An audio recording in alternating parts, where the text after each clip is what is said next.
नमस्कार दोस्तों, स्वागत करते हैं एक और नई वीडियो में। भोजपुरी की एक और बेहतरीन फिल्म को यूट्यूब पे रिलीज किया जा रहा है, जिस फिल्म के नाम है मैया अइली मोर आंगना। इस फिल्म को कब और कैसे देख सकते हैं, पूरी वीडियो में बने रहिएगा, फुल अपडेट देने वाला हूं।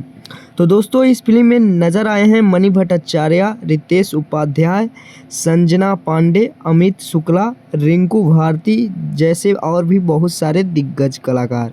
तो दोस्तों, इस फिल्म के डायरेक्टर हैं संजय श्रीवास्तव जी और फिल्म के राइटर हैं धर्मेंद्र सिंह जी ने। तो बहुत ही अच्छी फिल्म को लिखे हैं और बहुत ही बेहतरीन फिल्म है। पूरी फैमिली के साथ इस फिल्म को बैठ के देख सकते हैं।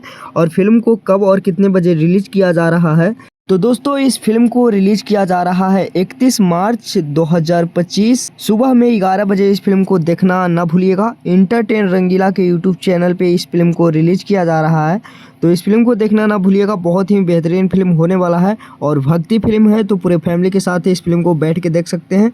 बहुत ही अच्छी फिल्म होने वाला है। तो ये अपडेट आप सभी को कैसा लगा, कमेंट बॉक्स में कमेंट करके बताइएगा। मिलते हैं किसी नेक्स्ट वीडियो में किसी नेक्स्ट अपडेट के साथ। बने रहिएगा हमारे चैनल पे। धन्यवाद।